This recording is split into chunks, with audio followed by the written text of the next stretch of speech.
Hey guys, Vigoman here and welcome back to yet another episode from Crasburg. I hope you guys are doing fantastic. I know I am, as usual, super inspired to be back here building. Today we are adding a lot more houses and none of them is built on an angle. So I bet you this was probably the video I spent the most time on every single house. The houses are also a little bit bigger than usual. But before we get into that, I just want to inform you that there is a button down below that says subscribe, or it might say something else in your language. Don't forget to hit that.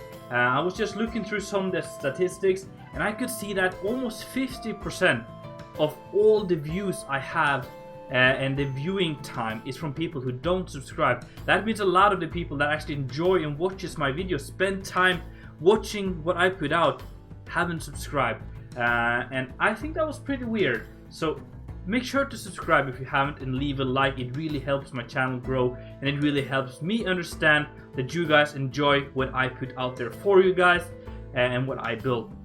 Anyway, back to the building. The first building was a little blue building here and it's going to be built or connected to the build on the right of it, and together it's going to build the inn, a big inn, and the bottom floor for the blue building will then be the innkeeper's house. And then the building we're currently doing is going to be a nice big old pink one, and it's going to have the inn itself with the kitchen and the dining or hall area with rooms and all that, and it's also going to connect up to the upper floors of the blue one, so it's kind of a two building in one kind of thing, and it just makes the building feel a lot more immersive as you can walk, and it just kind of expands as you go upwards. And it's a really cool way of mixing buildings together, and I think that it's something I've had planned for a long time to build on and finally got to do it, which was a lot of fun. So I hope you guys liked how that turned out. We're going to check out everything in first person in just a little bit after we finish off with this time lapses here. This building here is very tall as well, as you can see. It is 5 floors or something like that, which is one of the taller buildings we have in Crasburg here. And it's built on diagonal, which was pretty tricky, but it's cool. And some said it looked like a little bit like the Netherlands when it comes to architecture. And I guess that's alright, it fits with what we have. Then the other one here is on a 45-degree angle, a yellow building with a brick base, and it's going to be a fletcher, so making bows and stuff, or more of a bowyer basically. It's making bows, but there's also some arrows and stuff like that. So I guess it's a bowyer, but yeah, just kind of a combination there to bring that in. It's going to have a little bit of an arching range in the back to check out his bows and stuff, and I think overall it's a cool building with this tower on the corner, and yeah, I think we packed it with detail. So that's pretty cool. Also went with a yellow roof, color I don't use too much, but it adds a lot to the whole landscape of the city and the skyline. But let me just finish off this little building here and we'll go for a little bit of a tour in first person.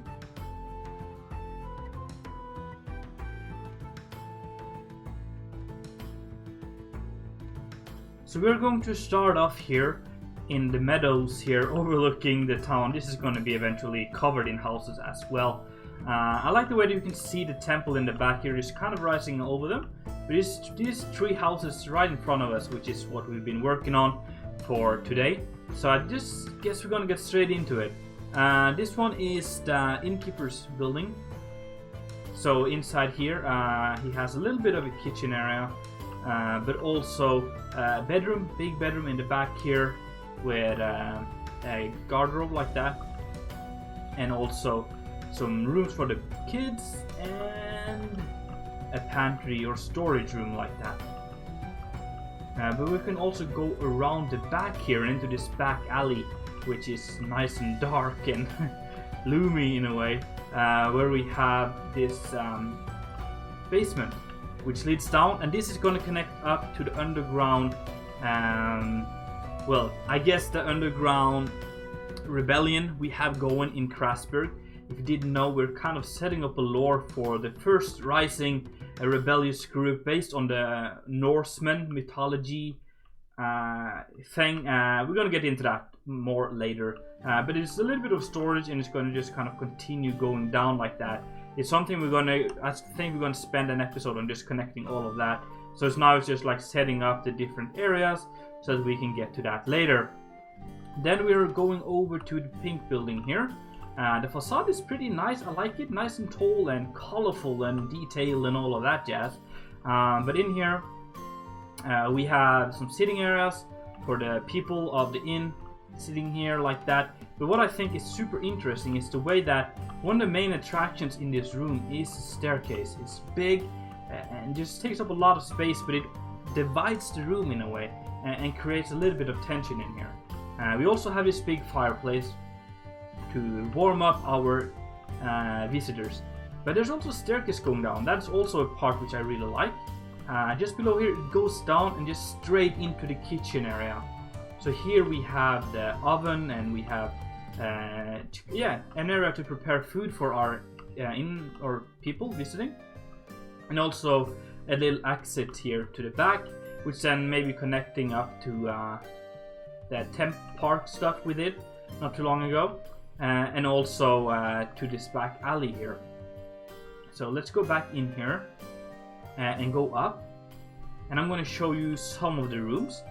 There's a lot of rooms in this build, so you might want to check that out for yourself if you're interested on the Darwin Reforged server at Warp Crasburg. Information is down below.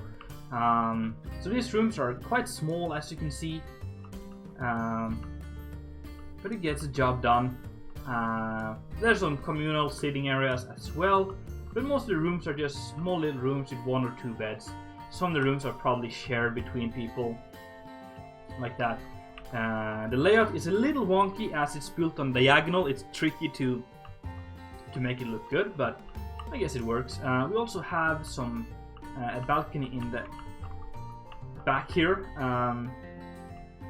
which is like for everyone. And then we have some of the bigger bedrooms here, like the master suites you can rent with a big king-size bed.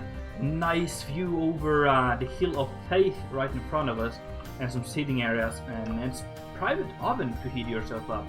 So they're one of the better rooms, I guess. And yeah, some smaller ones. So it's really just a lot of different rooms here. Again, you can check it out for yourself if you want to. Let's go further up and check out the master or the main suite, which is this one. It's quite big. A nice big fireplace, which is actually just looks kind of good as well. And then some views over the city and a nice big bed. So a little bit like that. We can go even further up. This is a big building. We have more bedrooms. I guess you would have guessed that. A lot of different bedrooms and some storage, and also a little attic here all the way in the top where we can store some stuff. So a lot of different stuff happening in this little build here. You might be interested in just checking out the little buildings here. We also have these small garderobes, but you often have buckets in your own room you can do your thing in, but it's one you can use as well if you don't feel like using a bucket in your room. So that will be emptied by the staff. Then we have the Fletcher or the Boyer, which is this road and stuff is going to be worked on later. So it's kind of a DIY right now, or no, VIP, work in progress. But here we have, I tried to do some research on how they do this, and they often have these benches where you can bend the plank. So I tried to build that. This plank is actually supposed to go like under here and bend over, but it's the best way I could get it. And they sit here and just kind of drag it, you know, to bend the bow. We have a lot of tools and such in here. Also some ropes you could use, and this is supposed to be like feathers for arrows and things like that. Then we also had this little arching range in the back to test the bows. So that's pretty cool. We have this little stair tower here going up, where we have a kitchen area, which is kind of rusty looking. I like that. A little bit unique, with a little bit of a pantry in the back here. And then an oven and things like that. There is also a big dining area with some views, and generally a cozy area with a little fireplace right here. Let's go all the way up to the top of the building, where we have some storage below here, and then we have this like half floor thing where you have some people sleeping up here and there, and then a little fireplace again to heat up, and then just some sitting areas and stuff like that around here. So check it out for yourself if you want to have a more detailed tour. But anyway guys, thank you so much for watching. I really do hope that you enjoyed. If so, make sure to smack that like button, and if you haven't done it already, make sure to subscribe. It's been Viggo Man, and I'm out.